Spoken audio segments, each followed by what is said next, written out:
ఏంటి ఎదురు సమాధానం చెప్తున్నావు? లోనకి పో. ఏంటమ్మా ఏడుస్తున్నావు? అన్నయ్య, నాన్న నేను 10th పాస్ అయ్యా కదా. నాన్న మంచి కాలేజీలో చేర్పించనన్నాడా? కాదన్నయ్య, నాకు పెళ్లి చేస్తారంట. పెళ్లి చేయడం ఏంటి? అసలు ఏం జరిగింది? అన్నయ్య, అది నానా, నేను మా ఫ్రెండ్స్ అందరం ఒకే కాలేజ్లో జాయిన్ అవుదాం అనుకుంటున్నాం. నేను ఇంకా నిన్ను చదివించాలనుకోవట్లేదమ్మా. అదేంటి, నేను పాస్ అయ్యాను కదా, చదివించకుండా ఏం చేస్తారు? మీ మేనమామకి ఇచ్చి పెళ్లి చేద్దాం అనుకుంటున్నాం. నాకు అప్పుడే పెళ్లి ఏంటి, నేను ఇంకా చదువుకుందాం అనుకుంటున్నాను. ఏంటి ఎదురు సమాధానం చెప్తున్నావు? లోనకి పో. సరే పద, నాన్నతో నేను మాట్లాడతా.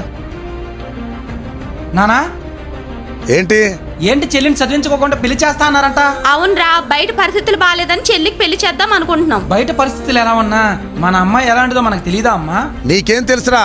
ఆడపిల్లని బయటికి పంపించడానికి మేమంతా భయపడతామో మాకు తెలుసు. ఎందుకు నాన్న భయం? చెల్లి మీద నమ్మకం లేదా?